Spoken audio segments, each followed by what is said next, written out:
Hi everyone, Shannon Petrovich with Therapist Talks. Today's topic is employing the 4 A's to improve your EQ today. In my first and second videos on emotional intelligence, the 10 foundations of an exceptional EQ, we covered the qualities of great EQ and asked questions to help you assess your own. In this video, we'll talk about the 4 strategies to help you improve your EQ, what I've coined as the 4 A's. In general, EQ seems to be universally understood as the individual's ability to process emotional information and use it to navigate the social environment. If you haven't watched the other videos, this one will still stand alone and be meaningful, but go back and watch those too. The topic of EQ is worth your time and attention. It's generally known and accepted that EQ is more important than IQ in terms of being successful, not only in relationships and in our personal lives, which is kind of obvious, but also in our professional or academic lives and our overall happiness. Here are the strategies you can start using today that will boost your EQ. Number 1 is awareness. Be an anthropologist and study others and yourself. I took a lot of anthro courses in college and I loved reading those books about anthropologists who would go to a village that was untouched by Western culture, and they would just watch and listen and learn from them and then gradually become a part of the community. It benefits us greatly in our EQ to become anthropologists. Listen, watch, look for the underlying emotions, not just the surface. By doing this, you will learn to read others more effectively. Learn to ask great questions that elicit deeper conversations, and then watch, listen, and study some more while the other person answers. Stay engaged fully with eye contact and listening to really empathize and understand, not just waiting to jump in with what you want to say. Study yourself. Watch others' response to you with a completely open mind. What can you learn from seeing yourself in the mirror of those around you? What you say is only as effective as how it is received. If you're often upsetting others or frustrating them or confusing them or overwhelming them, you need to look at how you're coming across. This is not to be a chameleon or morph into another person, but to recognize our humanness and to seek for continuous growth. Sometimes clients react to this and say, well, this is just who I am, like it or lump it. Well, okay, but there's a saying in AA, if you keep doing what you've always done, you'll keep getting what you always got. And that's the truth. If you're that immovable, unchanging, rigid, never open to growth or change kind of a tree, then you'll go down in the hurricanes of life, while the willow is bending and weathers the storms. I was once working with a family in an equine therapy activity, and the father had probably been told by many therapists that he was too angry, and his response always, he wasn't angry at all, and they would come to a stalemate. In the arena with the horses, his intensity drove those horses away. He spun up the sensitive ones into anxiety, and the more stubborn ones got frustrated or just shut down. As we processed this, several things became more evident to him.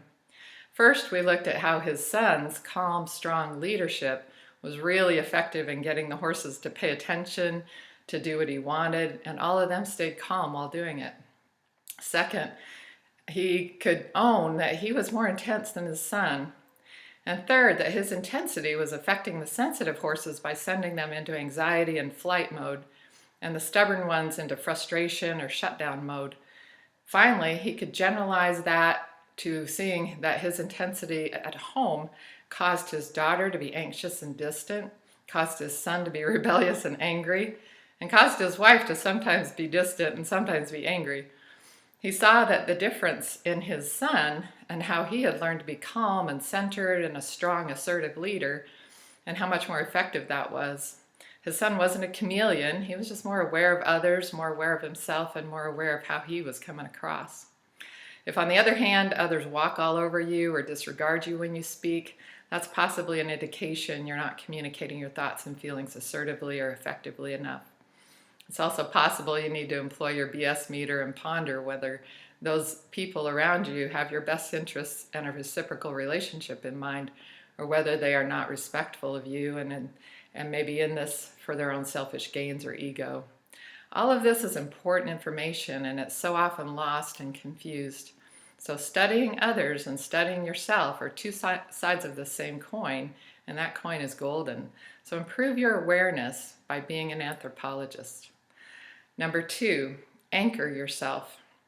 Do a values clarification. Spend time with yourself to find out who you are and what your life's purpose is. Find passion for helping others, even if it's to be more caring in line at the grocery store or on the phone when you're helping a customer. Whatever you do, do it with the love that shines through and the kindness in your heart that we were all meant to live out loud. When you focus on your values, you realize that the relationships in our lives are much more important than what we get caught up in. So make more of that. And if the relationship is important, more important than your ego, then you'll seek to understand and find compromise and collaboration more than you seek to be the winner of a conflict. I like to say that when one wins, you all lose.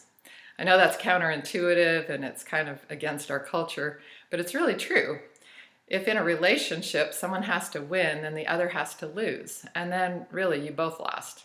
When you talk not to win or lose, but to solve the issues and move forward together, closer, more understanding of each other, then you both win. In work relationships, when one wins, you all lose because you lost the other's perspectives and what you could have learned by being more able to find collaboration. When you find ways to hear and incorporate more perspectives, you typically come up with the best ideas that are filled with everyone's brilliance, and then everyone wins. Number 3 is action. And the action I'm referring to here is communications. Remembering that the most important aspects are to be clear, to be succinct, to filter first, and remember that 85% of what we communicate is in nonverbals. So state your position and the strength of that position.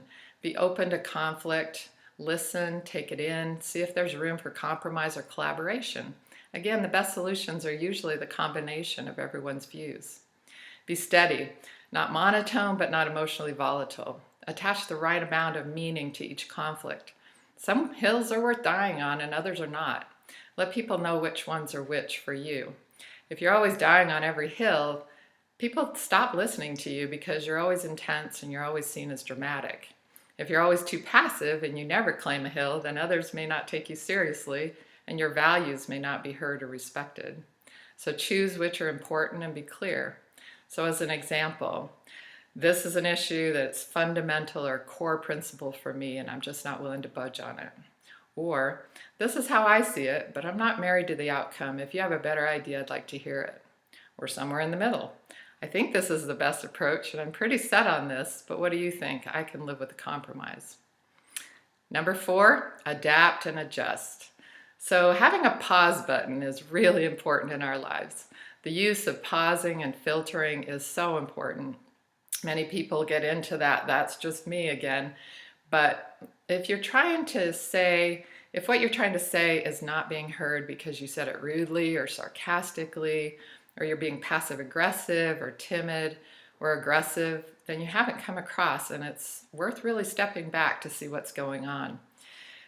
Looking at how you can communicate more effectively with that individual at that time, adapting, adjusting, stepping back, taking stock, adapting, adjusting, and moving forward again.